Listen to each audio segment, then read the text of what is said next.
seats now, just a couple more coming in. Mayor Waterman's going to call the meeting to order in just 1 minute or so.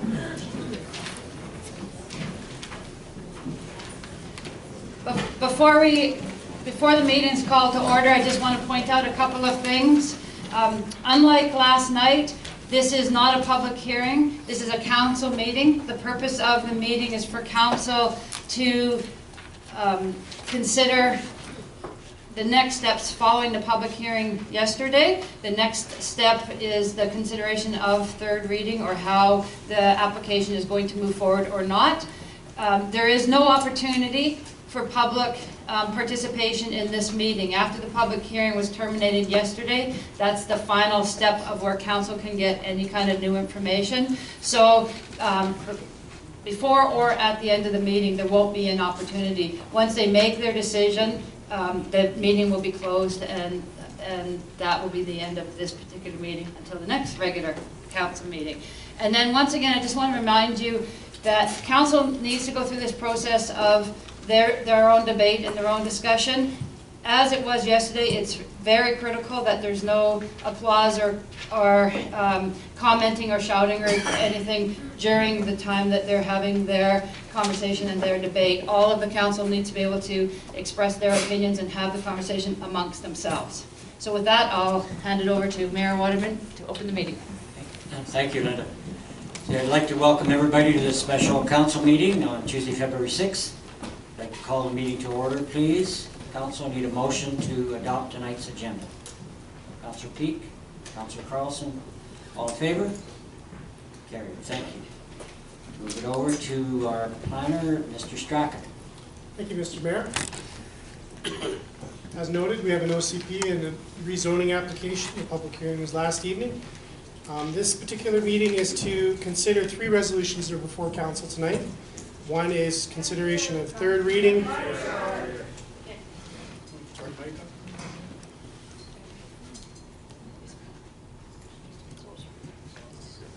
Sorry, I'm too far off the mic here. Can you hear me now? No, it's not on.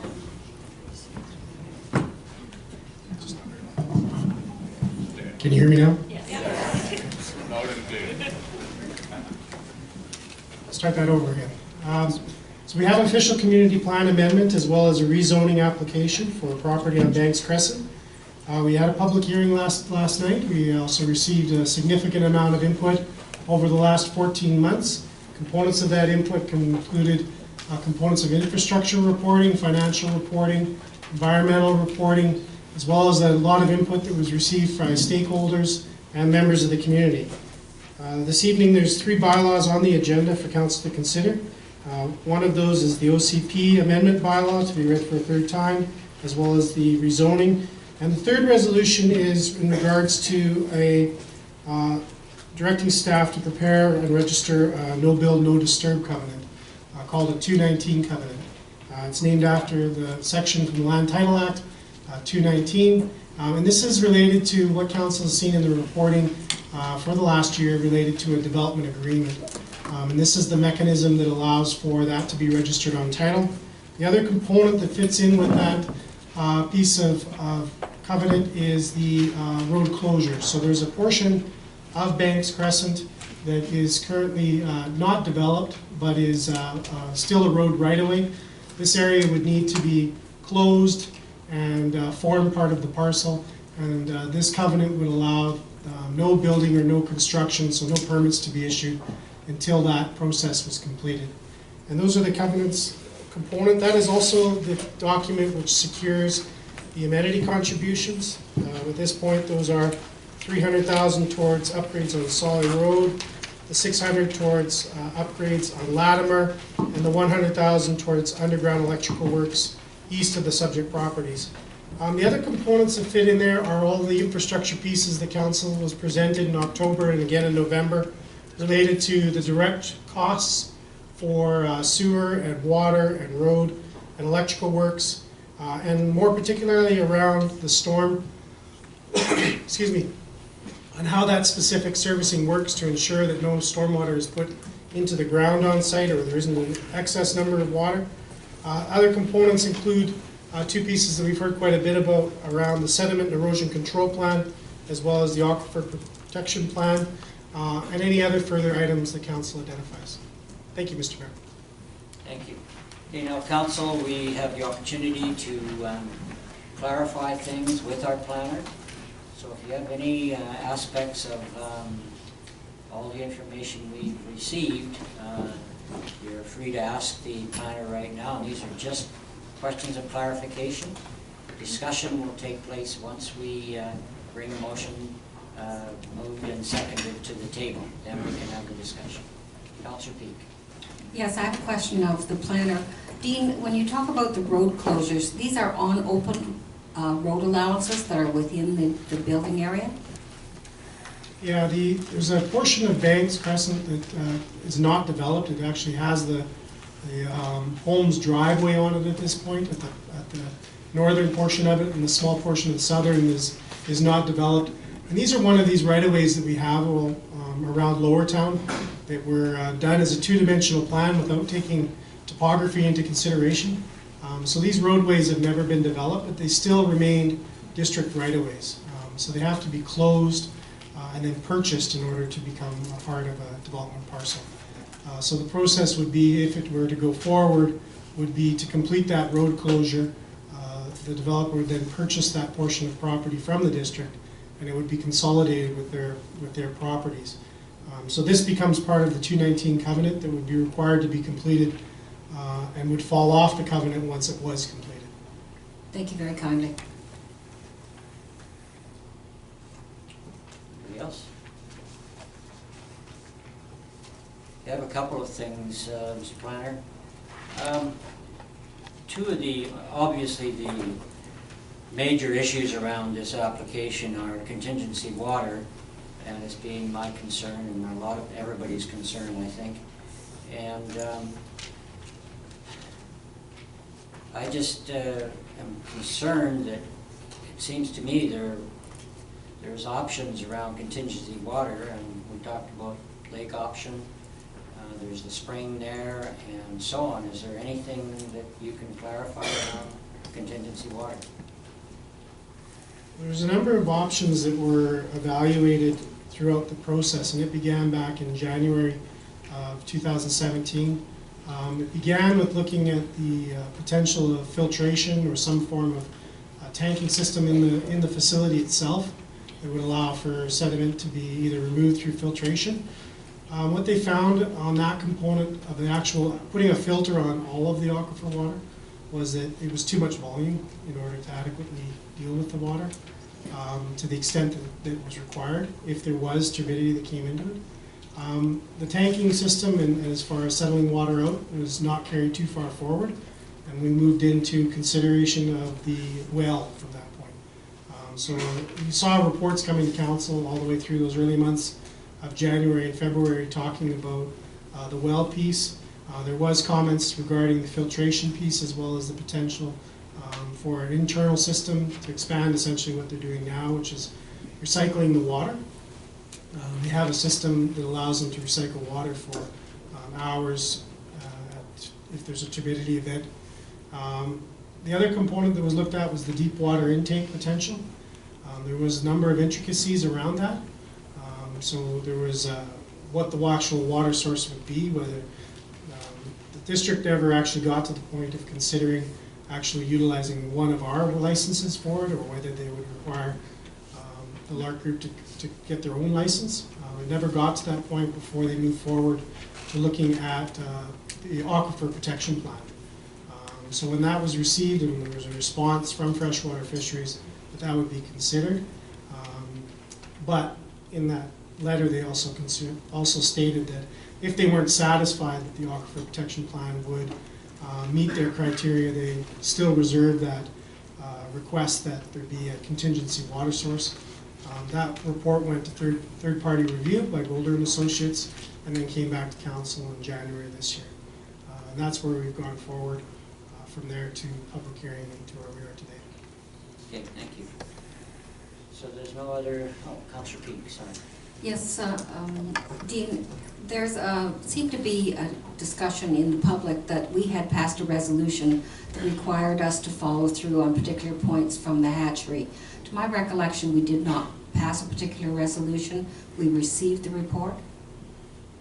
So council passed a resolution in February last year requesting that staff meet, or sorry, in January of last year, asking that staff meet with freshwater fisheries and discuss their concerns as well as the requirements that they brought forward. And then staff did go and meet with freshwater fisheries and reported back to council in February the results of that meeting. And in that report, there wasn't a resolution with that report, but in that report, we reported back to council that there was an indication from freshwater fisheries that they were willing to discuss options. Therefore, we were going to move forward with reviewing the engineering components. So it did report out that we had a meeting with freshwater fisheries, as well as they had indicated they were willing to look at options to satisfy their concerns. Therefore, we moved forward with some of the other engineering components, but there wasn't a formal council resolution to do either component other than just to meet with freshwater fisheries. Thank you. Okay, anybody else? I had one other thing around, and I realize our CFO is not here, but I think this is in the realm of your work as a planner. There was questions raised at the public hearing around costing and the fact that development would tend to cost more than money received, and people were quoting me at the time saying that it was a $1 in, $1.20 out, and if I believe it's been taken out of context a little bit, because that was referring to full-scale subdivision development. And is that the way you see it? There's more cost to broad urban sprawl as opposed to a focused development, if I'm not mistaken. Is that correct? Yeah, and that's a fairly common statement that's circulated around a number of communities in the province. It came out with the SMART growth principles when there was discussion around slowing or preventing urban sprawl and beginning to look at densification. And one of the components of that, arguing for that, to try and get communities to be more compact, was around that fiscal analysis. And the single-family residential subdivision that's not located close to the center of the community is that scenario. If you continue to build communities on your periphery, or neighborhoods on your periphery that are single-family, this idea that that's, for every dollar you're actually spending more money. And the resulting for that is the fact that you have to build extensions to roads, sewer, water, but you don't have that many people on that service, not enough to pay for the cost of maintaining all those services. So that is a fairly common financial comment that was made around smart growth and looking at smart growth principles for communities. Quite common around BC. Okay, thank you very much. Councillor Peak. Yes, Dean, could you describe to me the build out on this particular project and comment on the number of units? So the zone itself, the CD8 zone, would allow for up to 425 units. The current proposal before council in the drawings is 415 units. The differentiation there is the developer wanted to leave a portion of flexibility, and I agreed to this idea of the difference between having, say, a 2-bedroom apartment versus 2 1-bedrooms, to have some flexibility to adjust to a certain extent. So all the reporting for engineering, water, sewer, all of those components were done at 425. So although their development plans are at 415, they do have that flexibility in the zone in order to go to 425 to adjust to add 10 units. It doesn't mean that they have to, but they could. But they would need to solidify that before they came to council for development permit. So sometime in the process they would need to solidify where they were going to go. And if I might, just carrying on with that, do we know which units will get built first or how that build out will go? The format to begin with is with the lower 2 buildings, so that would be C and D. Then it moves to A and B, and then E, and the final one is the townhouses, is the last component. So it starts with the central building, which is the complex care component, and then moves around from there.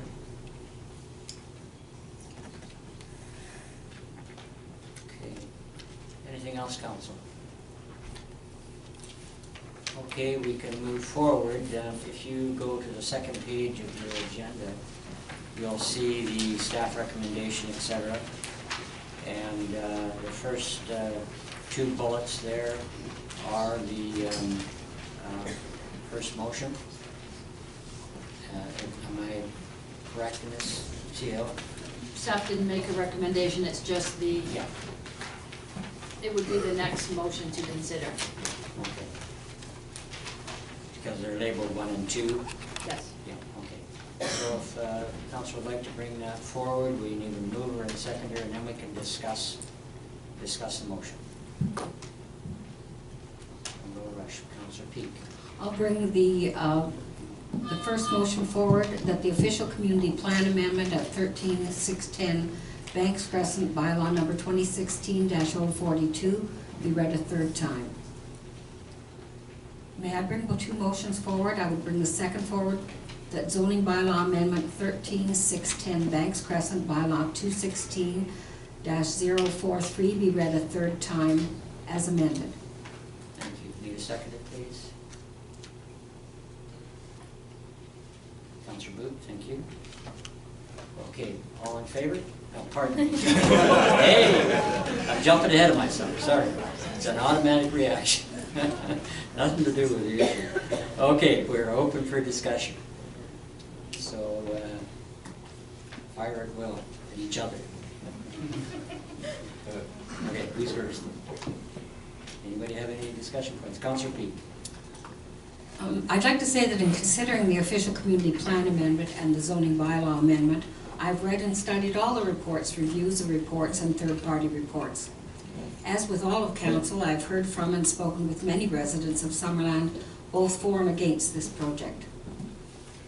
I make note of the fact that we have an OCP and Lower Town strategic plan, and in that plan, Shaughnessy Springs is identified as a future development area. It also says to explore the opportunities for additional residential development on Shaughnessy Springs properties, encouraging increased residential densities for lands not within the agricultural land reserve. New development must be sensitive to surrounding character of the neighborhood, hazardous conditions, safe access, and address the need for affordable or seniors housing. And in reviewing that, I think that this project addresses many of those points, giving additional residential development on the Shaughnessy Springs property and addressing the need for seniors housing. It encouraged increased residential densities for lands not in the ALR. The development will seek to be sensitive to the character of the neighborhood, hazardous conditions, and safe access.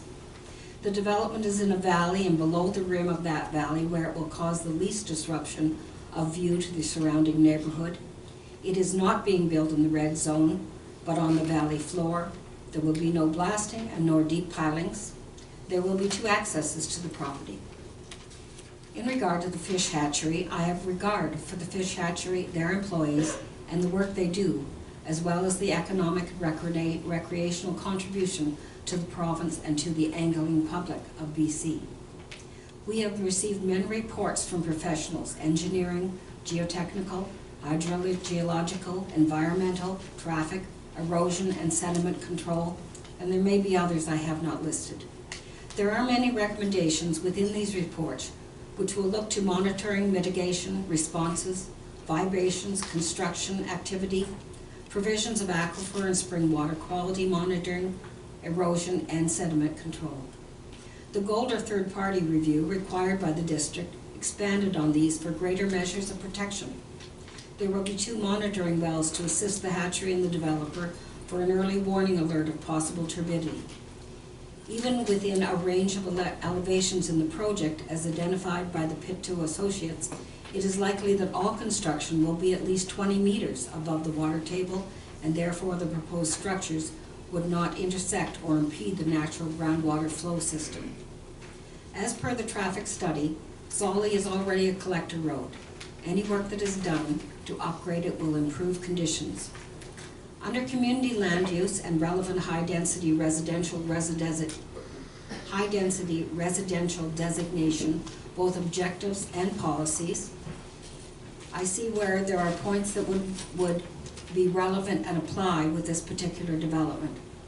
To accommodate a range of choices of housing types within the district to meet market demands.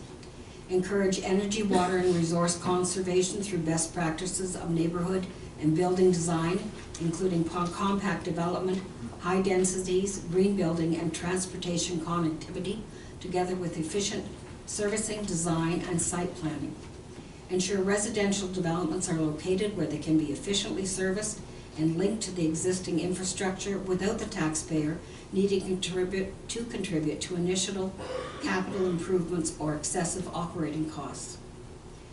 And under policies, to restrict high-density residential development primarily to areas immediately surrounding the downtown core and lower town.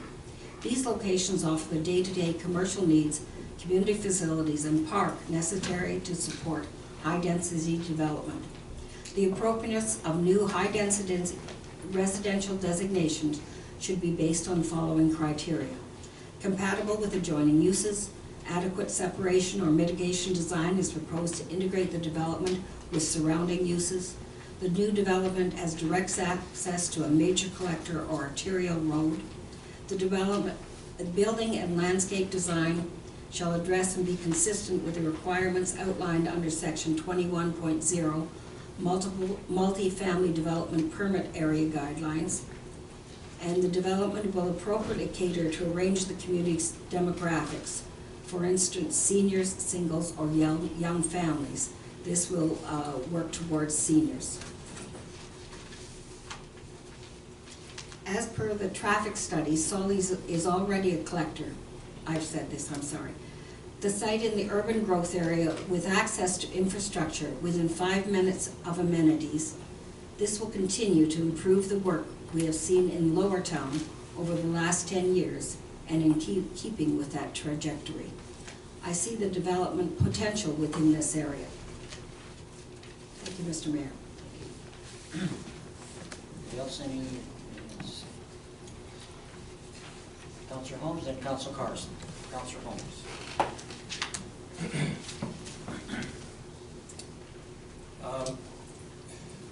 First, I'd like to say regarding the trout hatchery, there's risk in everything we do. There's a probability of dying in a car accident is 1 to 11,000, and that's an acceptable risk to most of us.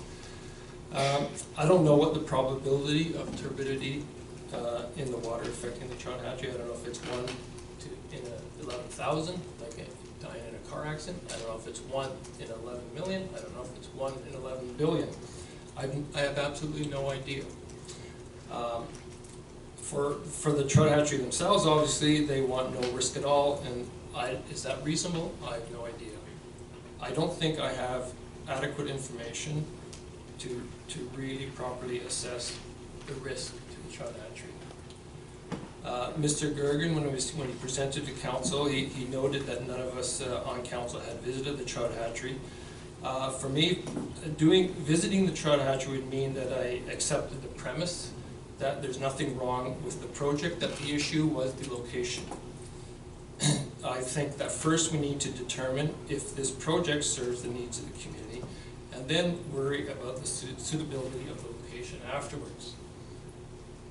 I think we need to look at the trends that are happening across the province and ask ourselves, why is there a backlash against this type of high-end developments across the province? And when we talk about housing, a project like this, a housing project, we can't separate it from the issue of housing affordability. There's no bigger issue in the community right now than affordable housing. A recent decision in Victoria in November, the Oak Bay Council didn't rezone a 4-story high-end condo development because it didn't serve the needs of the community. Older people in a community should be able to sell their family house, downsize into something smaller, and retain some money have some money left over to augment their pension.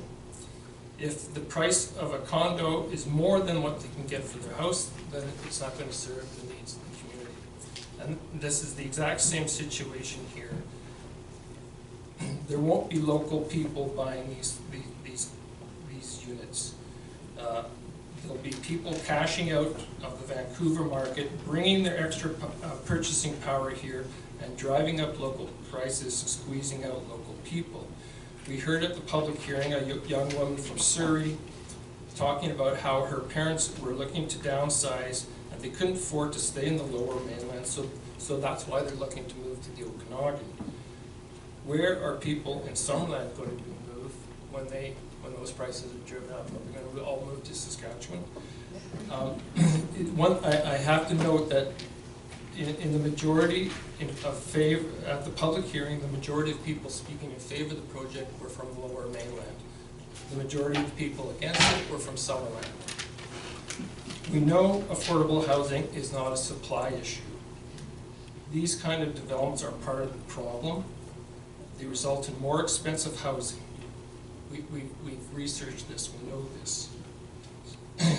We are building more housing than ever before. Prices keep going up. Why? It's because we're building places like Icasa. What we need is something more modest. We need to keep the local housing connected to the local market and not make it an extension of the Vancouver market. At the Chamber of Commerce housing meeting last week, there were a lot of good initiatives in the community that were presented, and they're all separate little pieces of the big puzzle. It's a very complicated issue. It's up to council, it's up to us to consider the big picture and make sure all those pieces fit together. This is one of those pieces. There's one question about this project which I've never had answered, and that's the question of why does it have to be so big? It's just never been answered.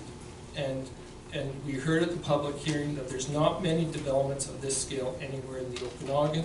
The closest I could find was the Verve in Kelowna, which is 400 units and 8 buildings.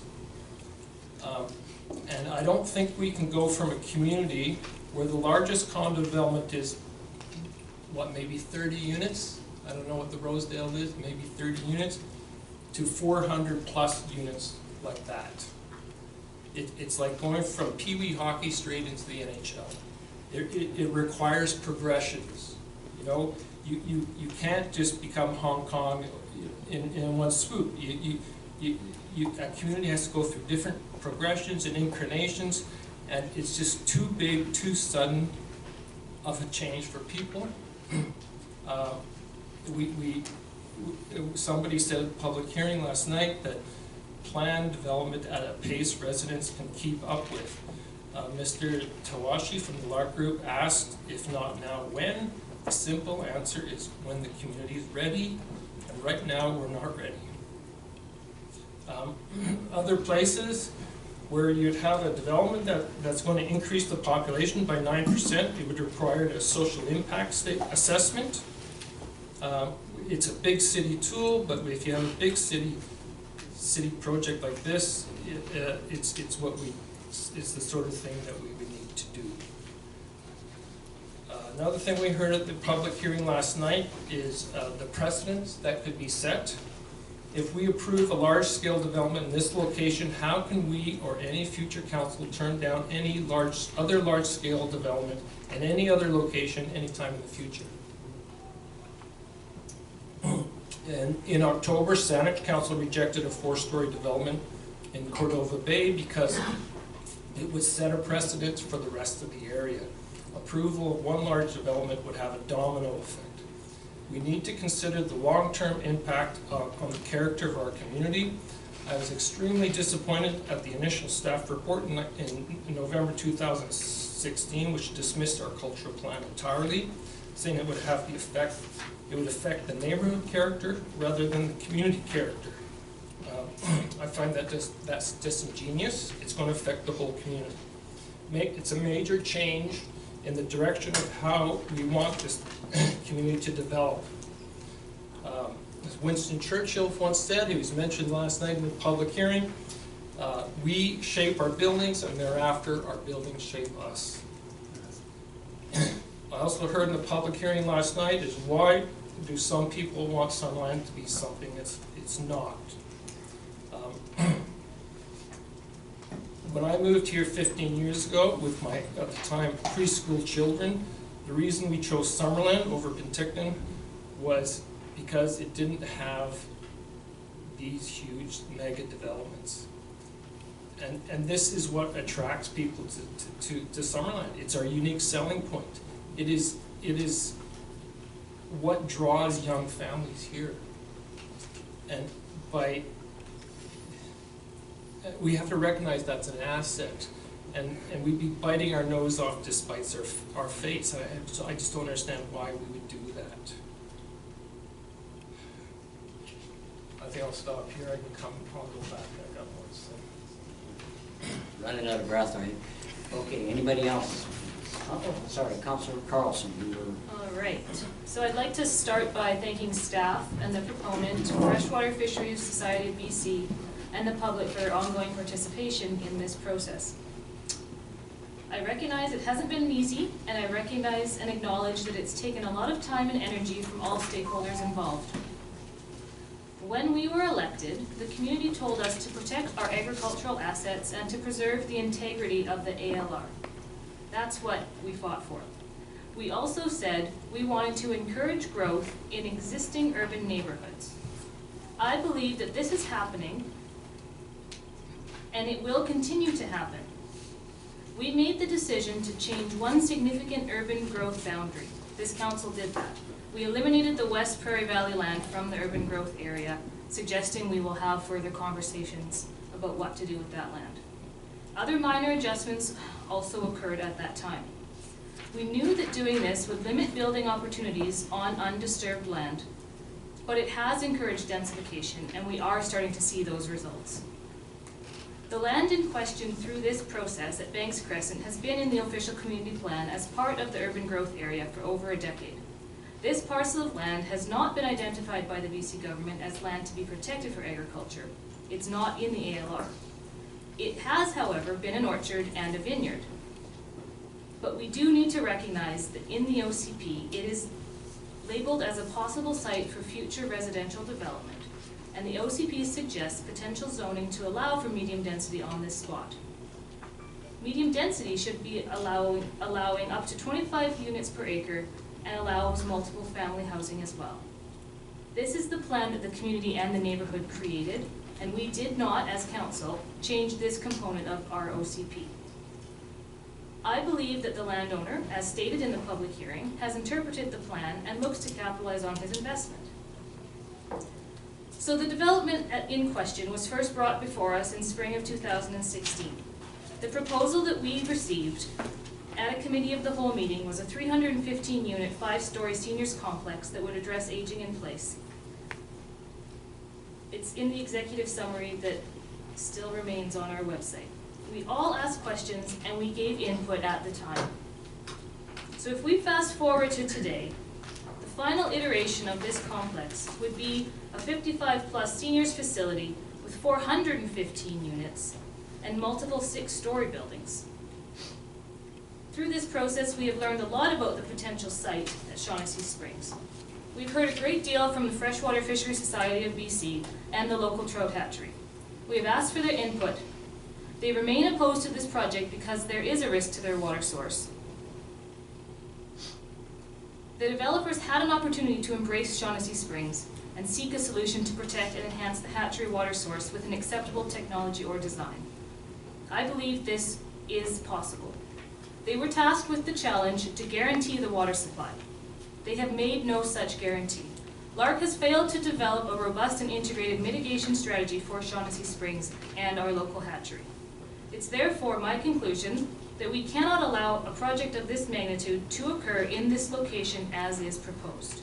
The people of Summerland recognize the need for aging in place. We recognize our demographics. And I think that we do welcome new residents to our community. But we will not jeopardize our precious resources and the livelihoods of those who already work and live here.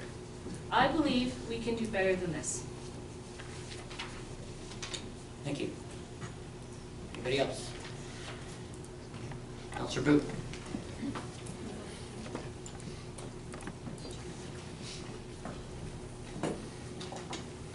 you, Mr. Mayor.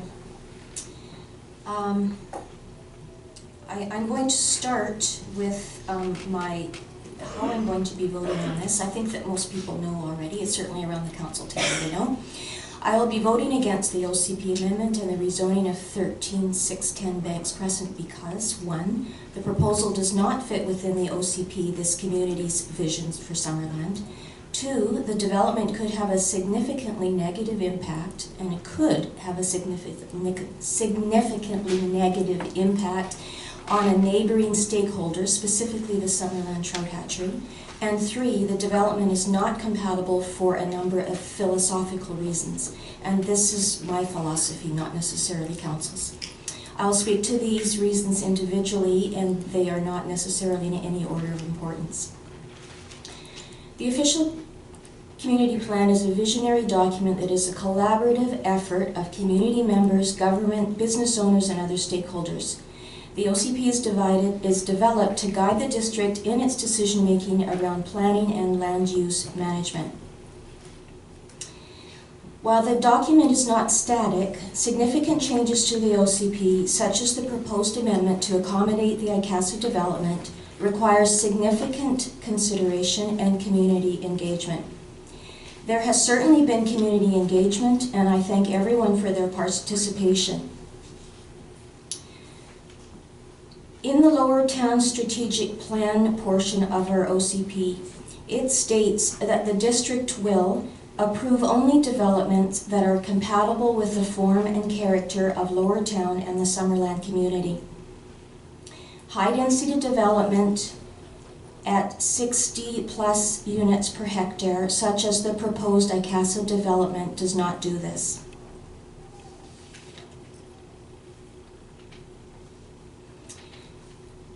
Secondly, again in the Lower Town Strategic Plan, it says that the district will respect and preserve the environmental and natural qualities of Lower Town and adjacent lands. Again, the proposed ICASA development does not do this. As we know, the existence of Shaughnessy Springs is the primary reason the Summerland Trout Hatchery was constructed in its current location on Lake Shore Drive. Without this critical water supply, this hatchery could not safely operate at this location. And these last few words were taken out of our own Summerland Water Master Plan. While professionals agree there is a low risk to the aquifer through turbidity caused by construction, the LARC Group have not met the requirements of the Freshwater Fisheries Society of BC. Specifically, a contingency plan beyond construction stoppage. We know that if there is turbidity found in the monitoring wells that they will stop construction. We do not know what the plan is after that. What happens next? The Freshwater Fisheries Society of BC has said that they need a contingency water supply. We are a long ways from getting a contingency water supply. We don't even know what will happen once construction stops, when turbidity, if it should occur, is seen in the monitoring wells. My third reason is that the development is not compatible for a number of philosophical reasons. First of those, and this is, Councillor Holmes has brought this up already, we recently received a completed affordable housing strategy that we commissioned. We needed to have a document such as this with information from all people in Summerland before we had empirical data that would support our understanding that we need more affordable or attainable housing in Summerland. This document provides that empirical data, and it was gathered from Summerland residents and business owners. They all identified the need for affordable or attainable housing. This high-end exclusive development, ICASA, is not affordable housing. My second philosophical reason. Multi-generational housing is ideal. There are studies done all over the world. There are examples in communities not far from us of how multi-generational or even co-housing is ideal for building a healthy community. 800 plus seniors, 55 and up, in a self-contained facility in the development of a high-end exclusive community within the community of Summerland does not meet this ideal. We have long talked about the need to bring young families to Summerland. People to fill the jobs that are available in Summerland. Children to keep our schools from closing. This high-end ICASA development is an exclusive development. It is not for young families. The OCP further states that the district will recognize agriculture as a legitimate land use constraint when planning for urban and rural developments. Agriculture is our history. Agriculture is an asset in Summerland. I know this is not agricultural land, but it is agriculturally zoned and it is being farmed. We must remember that once it is changed to residential, however that residential might look, certainly a high-end exclusive development like this one, high density, it will never be able to be farmed again. So I will just repeat that I will be voting against the OCP amendment and the rezoning of 13610 Banks Crescent. Thank you. Councillor Barkle. Thank you, Mayor Waterman. I didn't come with a speech. I have some talking points, some notes, which I might be a little bit more disjointed. Is that better? Yeah. So I truly have tried to keep an open mind on this project, this proposal, and I thought the public hearing last night was very good. I thank the crowd for being very respectful to each other. It's not for council's purpose, you know, it's for your friends and neighbors. And all of the people on both sides have an influence on my decision. And I would say I probably made up my mind about 5:45 today. And, you know, I cannot support this development. I'd like to explain why. I agree with some of the points by Councillor Holmes, and some of them I don't. I think that we do have to put, at some point, faith in the engineering reports we have. I believe that there's nothing more we can do. We've had Golder review the engineering reports. They say that the building would be safe as any other location. You know, if you don't put some faith in your engineering reports, you know, you may as well not get out of bed in the morning. Don't get on that airplane. So that's not the problem. And the fisheries, I am very frustrated with how things went trying to get the water supply issue for the fisheries worked out. I'm not 100% whether we should blame Lark or the fisheries. And maybe I don't even need to go there because it's not going to be my issue, but I really think there's a lot of people that could have done better there, and I think you gotta take it to the top, and it comes out of Victoria. And if there's another proposal somewhere down the line that involves the fisheries, things have got to be different there. That's all I'll say there. I don't believe it's in the red zone. The red zone is an area where you just have additional engineering to confirm that it's safe, and it's not even in the red zone. There aren't cliffs, they're steep banks. That's not the issue. The roads and the upgrades would be good for Solly Road. The amount of money that we would benefit from, I have reviewed that, and I think that staff were conservative in their estimates. I think it would be closer to $500,000 a year in net tax revenue. Speakers yesterday tried to imply that it would cost the district money. That's nonsense as far as I'm concerned. I just cannot see my way through to 415 units on this space. There's nothing like that anywhere in the valley, and it doesn't really fit there. I think it's a good spot for a development because you have the transition.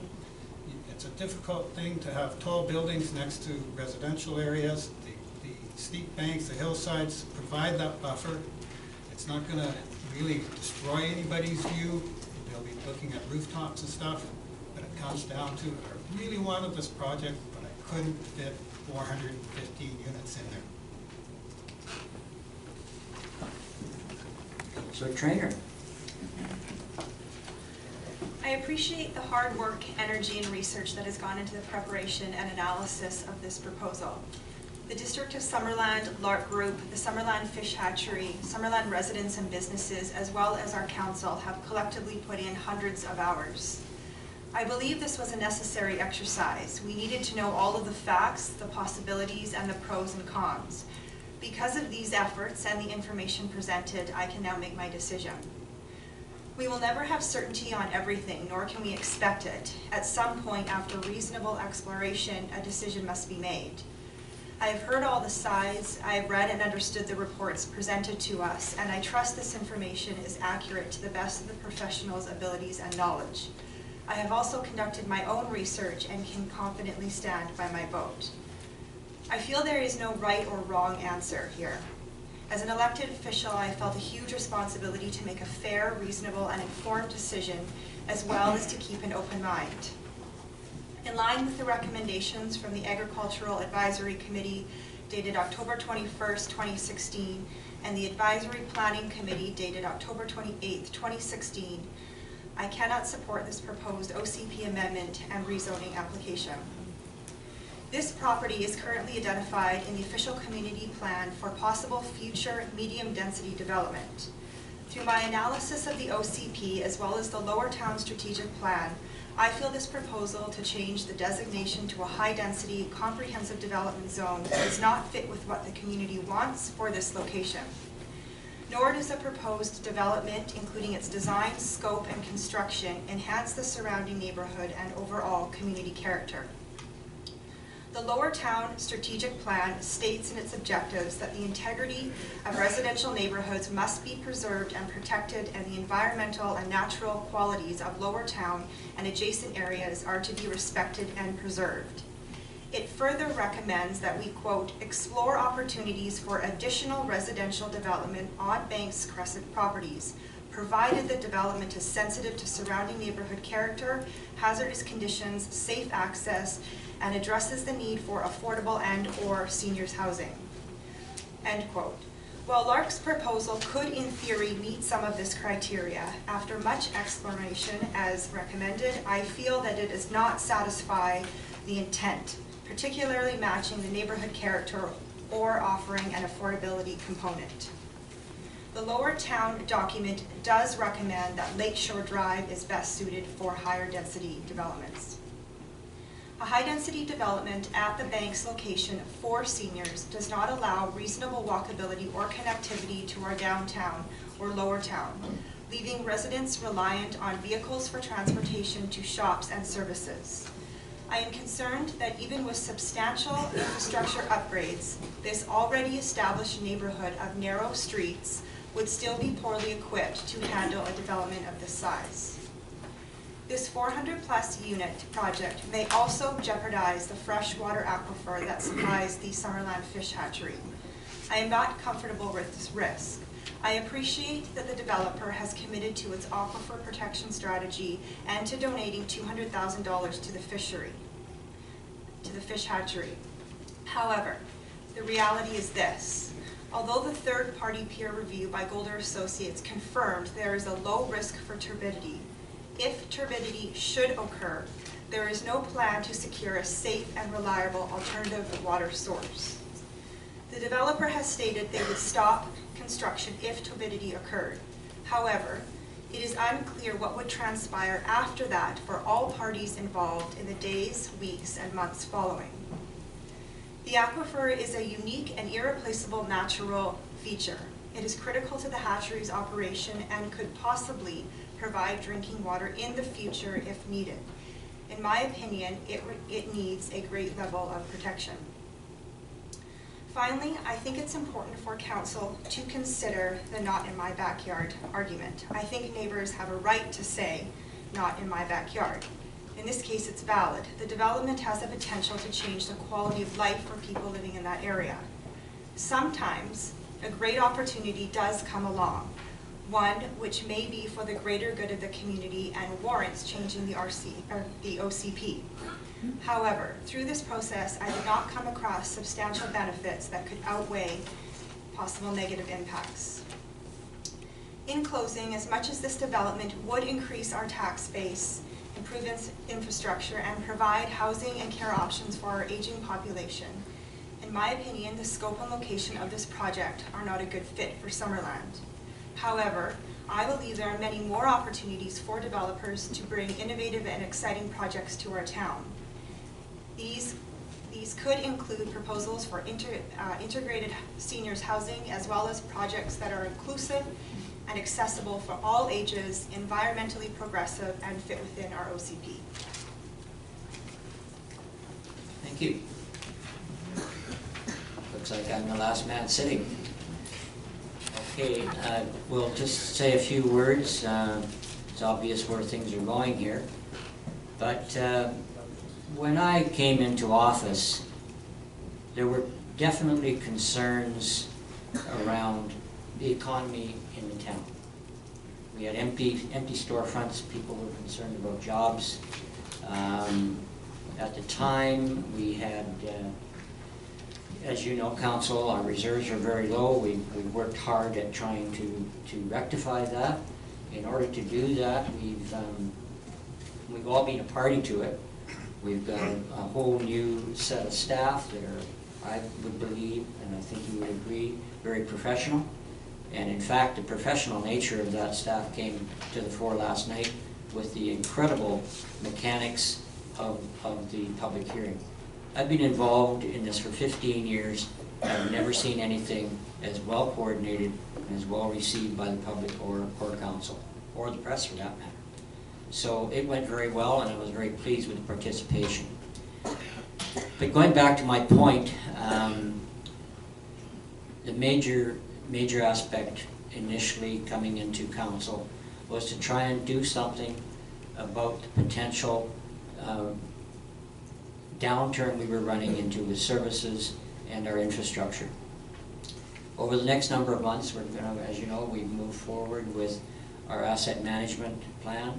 The results of that are not known yet, but they are going to be in the hundreds of millions of dollars deficit with respect to handling our pipes in the ground and our building upgrades and so on. Just our pool alone is going to be somewhere between 20 and 30 million to replace.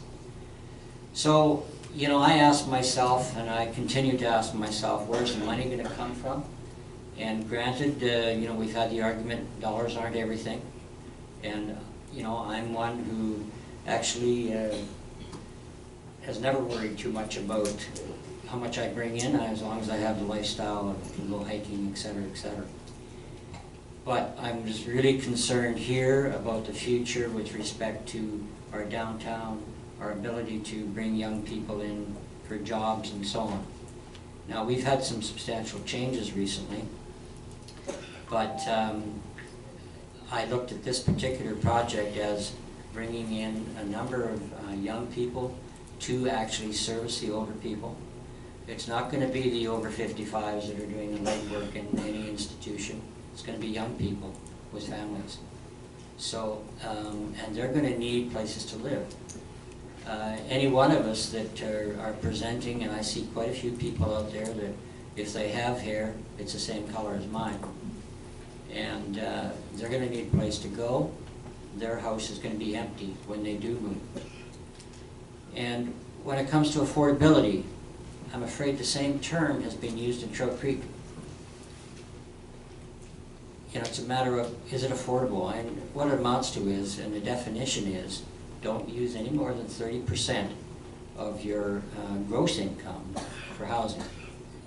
In Vancouver, that's way above that. They're up 60 and 70%. So to use the term affordable in Trout Creek is, I do have a tough time holding back the chuckles. But, you know, we have expensive housing in areas. And I think when I looked at this development that was potentially going to come here, I looked at it as a business. I looked at it as a way for Summerland to make a move financially with jobs and to bring people into the community, as well as for places for many of us to retire to. And you know, there's substantial numbers of people in the room that do own lovely view properties that are all aging just like I am, and they're going to want a place to go where they don't have to go to Kelowna and the kids don't have to travel or whatever to go and see them. So that was one of my thoughts. And so I looked at the all those financial aspects. As you all know, we've seen the monies that are potentially there for us. $429,000 in property tax and utilities represents over 4% tax lift for this community. Traditionally, we can only bring up about a 3%. Anything more than that is very tough for people to swallow. So anything we could do to raise that base up and still have a 2 or 3% lift means that we can put substantial money into our coffers for the roads. Anybody who's ridden, has walked on Main Street lately? If you haven't noticed the potholes on our main street, you better open your eyes. Because I don't know where the money's going to come from. We can't bring it from taxes. 3% brings us about $250,000 a year. So I looked at all those factors, and they are fiscally important, but I also looked at the whole facility and where it might be. In the past, the community, as you know, has had a number of instances where we've looked at development. Back in when I first came on council, 2005, 2006, the Ward Street development was looked at. It was 5 to 7 stories. A major uprising took place over that. A lot of the same people that were against that have been against a number of other issues, not just the Bank of Crescent. And so, you know, we need to look at these things, and when I looked at the problems that there were around Warden Street, yeah, they create canyons of buildings and they can obstruct view. So I thought, okay, where can we put buildings that will have those sorts of problems won't exist? And I'm thinking in terms of topographical lifts and topographical depressions. And this particular thing this area is a topographical depression where you can hide high buildings. In fact, if you stand on Bristow Road, you are 65 feet exactly above the top of the tallest building in any of the development. So, you know, I looked at those things and I thought to myself, okay, the view patterns are good. And then I looked as well at the, you know, a big concern, of course, is the hatchery and the water supply. Initially, we talked about, okay, we have to have a contingency, and I still believe that would be a good idea. But since that particular time, we've developed through engineering and has been noted in the peer review and in the ICASA Aquifer Protection Strategy, which is an extremely comprehensive document with some highly respected hydrologists, one of whom I don't know personally, but I've seen his name on a number of documents over the last 15 years in the valley. Some of these geologists and hydrologists have been here and worked in this valley with these conditions for 20 years plus. So I have considerable confidence in their expertise when an engineer puts his stamp on a document. So I was satisfied at that point that the mitigation and protection strategy would be satisfactory. The monitoring that will take place in that particular situation, monitoring underneath the development, as you know, we've been aware of boreholes that have been there and been taking data and understanding, you know, the movement of water and the amount of turbidity. In fact, the The units that are described in turbidity are NTU units, which we are familiar with our water treatment plant, where we require less than 1.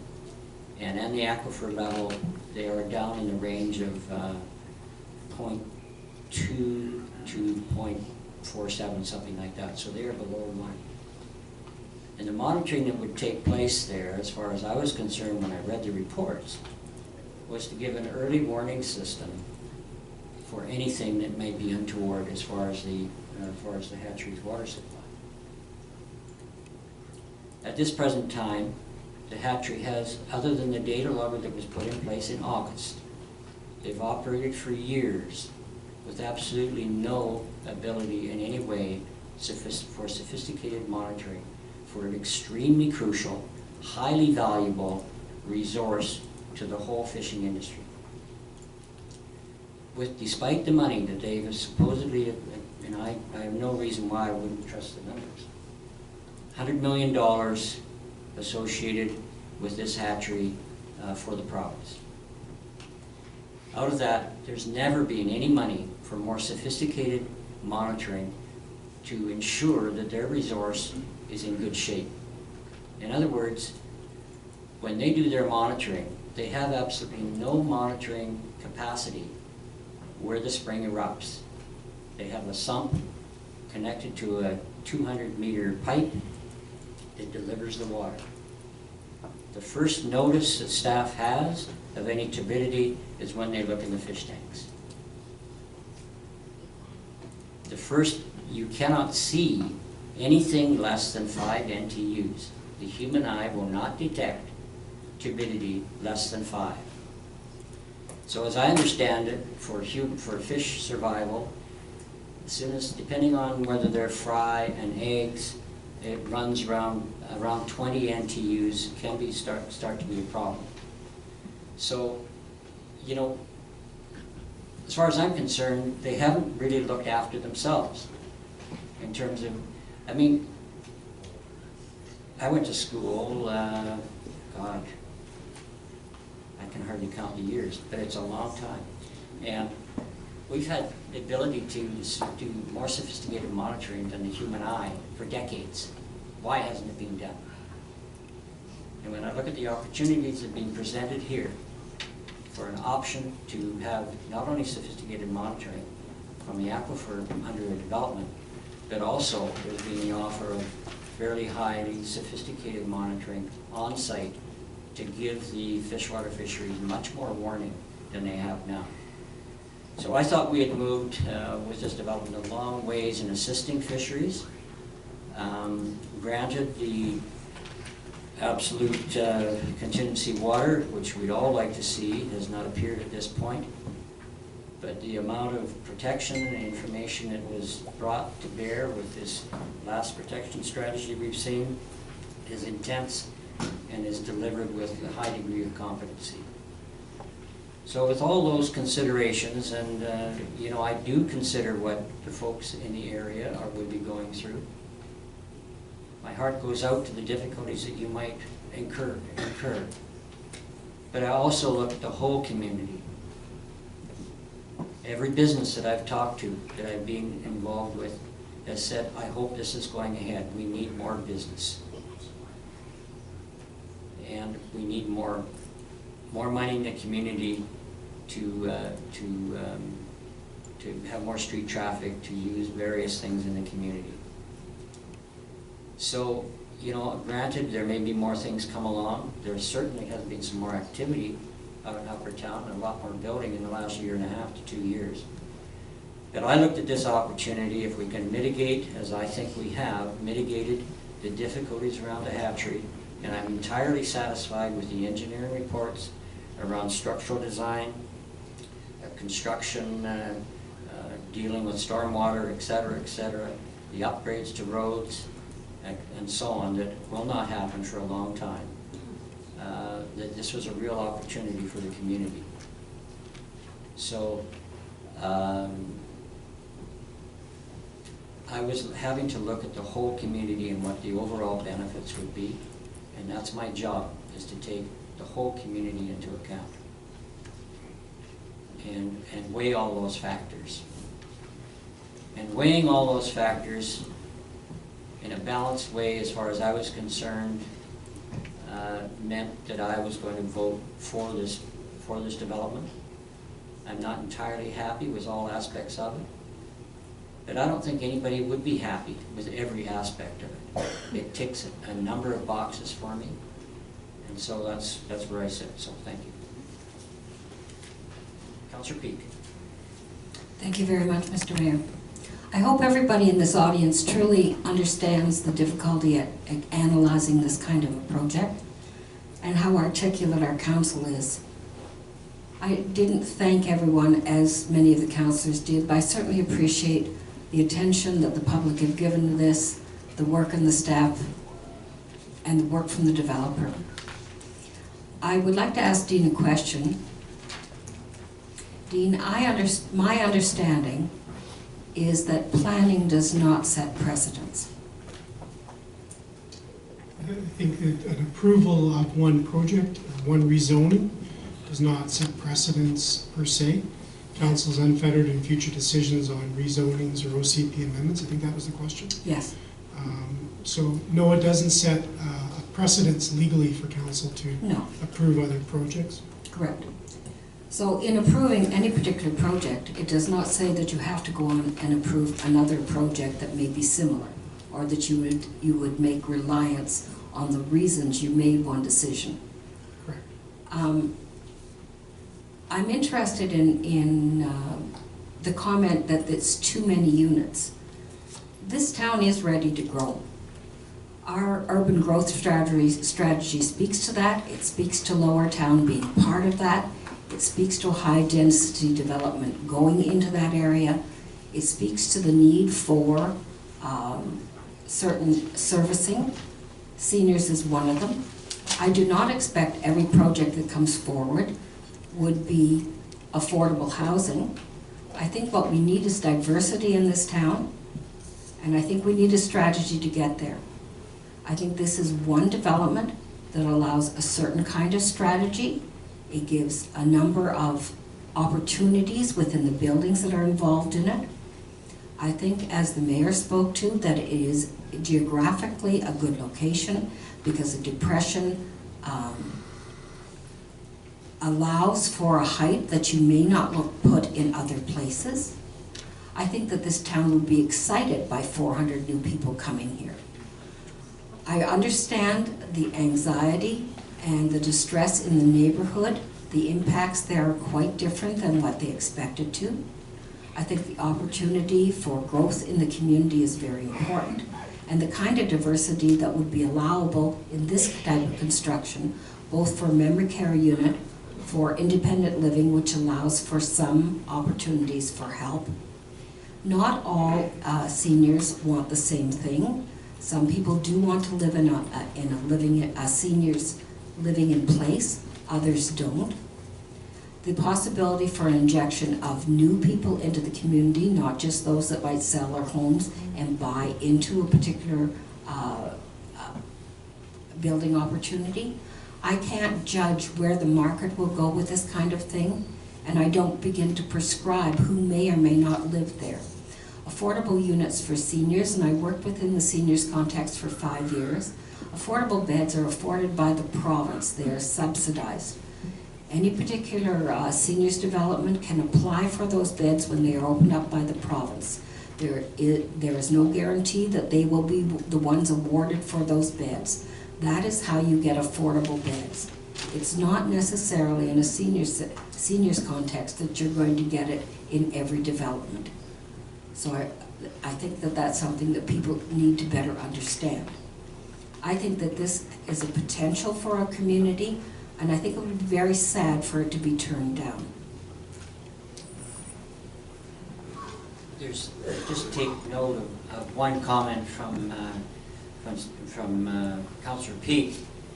And when we've considered other developments in town, we did talk about, for example, in the Wharton Street development, a percentage of those units would be of a certain price range and held at that price.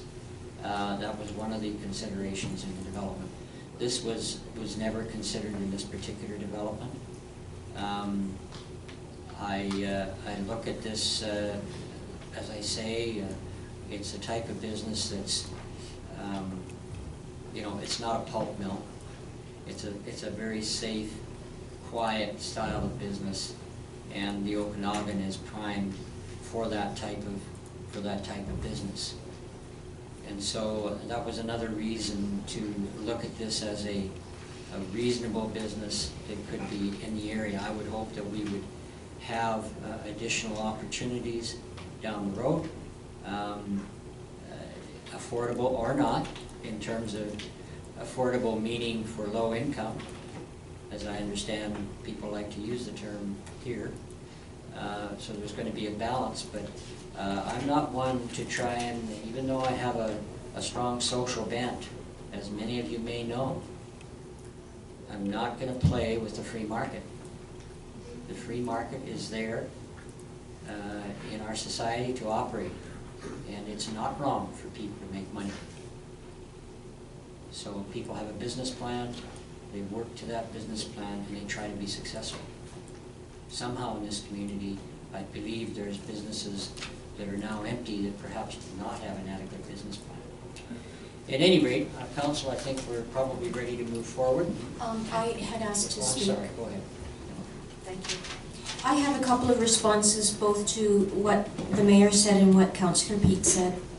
I would suggest that we are seeing growth in Summerland, and I'm not against development, but it needs to be development that makes sense.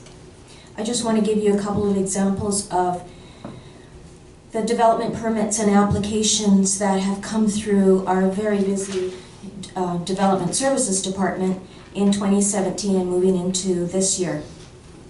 These include, and I'm sure there are others, Hunters Hill, the RFP for Wharton Street, the 9 houses complete with 9 secondary suites across from the middle school, the Woodbridge development in Trout Creek, the old Summerland campground, former Summerland campground in Trout Creek, 14 units behind the Baptist Church, the 200-room dormitory and significant school upgrades at the new Unisys School, which was the former Glenford School site, the old RCMP property, 3 attainable housing proposals Council is aware of, and who knows how many more there will be in 2018. And speaking of attainable housing, for me the term affordable housing does not mean housing necessarily or restricted to those with low income. It means housing that is affordable, and I believe, Mr. Mayor, that you said yourself that 30% of gross income is the mark for affordable housing. 30% of your gross income in my opinion, is a great mark. We've heard that for decades. However, even with 2 jobs in a household with children that are school age, sometimes 30% is unattainable. That's why I prefer to call it attainable housing, but whatever you want to call it, for me, it does not mean those that are on low income. In reference to your discussion about, or your statements about the fish hatchery, I would ask, why should the fish hatchery have a sophisticated monitoring system in place? The status quo has worked there for 100 years. I'm sure that spring was there long before the fish hatchery set up their hatchery there. And it reminds me of the old quote, if it ain't broke, don't fix it. Why fix something that's not broken? It's worked beautifully for 100 years for them. The only reason that they've had a pushback against this LARC development is because of the development. It's not because of the work the agricultural work that's being done on that area right now. You mentioned, Mr. Mayor, that every business owner that you've spoken to has said, we sure hope that ICASA goes forward. Well, not every business owner that I have spoken to has said the same thing. I think that's all I'll say. Thank you. I think there's not much point in keeping that argument going, so we won't bother. Anybody else have any comments or questions or discussion? Dr. Barkle. I just would sort of like to make the point that, in my view, any housing you build contributes towards making things more affordable. I disagree with Councilor Holmes. We'll have to talk about that one, but I see supply as being one of the key solutions to our housing crisis. And it's going to get worse. I recognize that. Like I said, I wish I could have supported this project, but somewhere you got to draw the line. And you know, it would help a lot of things. We do have a housing affordability crisis. We just have a housing shortage altogether. There's lots of projects in the works, as Councillor Boot mentioned. That's a huge number compared to what it was 3 years ago. I don't think council can take the credit for that. I think it's the economy. And you know, maybe the economy is going to go bust again, and things will be affordable again. And what do you do? But anyhow, I guess I'm getting off the topic. We'll get off the floor. It's easy to move along. Yeah. Councillor Peak. Yeah, I appreciate Councillor Barkwell's remarks. Housing supply is extremely important, and I understand the outline, as Councillor Boot did, on the number of units that have come forward. I too agree that it's probably a result of the economy, not necessarily any particular policies of council. When I look at housing supply, one of the problems in Summerland is lack of diversity. This kind of project brings some of that diversity. It brings a lot of condos in. It also brings a demographic that is in need of housing, which is memory care and independent living. We don't know quite what building E might be, and there was discussion that it could be rental as well. So that there's other options within this particular development that does allow for some diversity. But I think council will have to look at strategies in the coming year on diversity of policies and possibilities to attract different kinds of housings within our community. It's one of the things that we are lacking. I don't quite understand why we might be frightened of 400 new people coming to the community, even in the location that this particular application is for. I think that the town can handle this. Our water, sewer, and electric can handle it. The upgrades to Solly, it's already a collector road. Those upgrades would make it better. We would have more people within our community. We have more people to use the services within our community. There would be more money. The economy would be lifted. I think that there is great potential in this particular development. Councillor Holmes. Sir, I didn't want to have to say anything again, but I just have to reply about the housing and the supply issue. We in this province are building more housing right now than the population is growing. We in this community are building more housing right now than the population in this community is growing. So why aren't housing prices coming down with all this extra supply? It is not a supply issue, it is something else. It is complicated, but it is not a supply issue. And I'm just going to leave it at that because it's a different topic, but we've got to get our heads around it, or else we're going to be in a vicious circle, and it's not going to help. And having 400 people come into this community, the social impacts, you know, we don't know. We just don't know, and we haven't assessed that. We haven't studied it. We haven't done a social impact assessment for that kind of 9 or 10% growth like that. We don't know. Okay, Council, I think I'm certainly ready to move along. Would someone like to bring a resolution forward? I did. There's 2 resolutions on the floor. Okay. Okay, all in favor? Opposed? 5 opposed. The motion's defeated.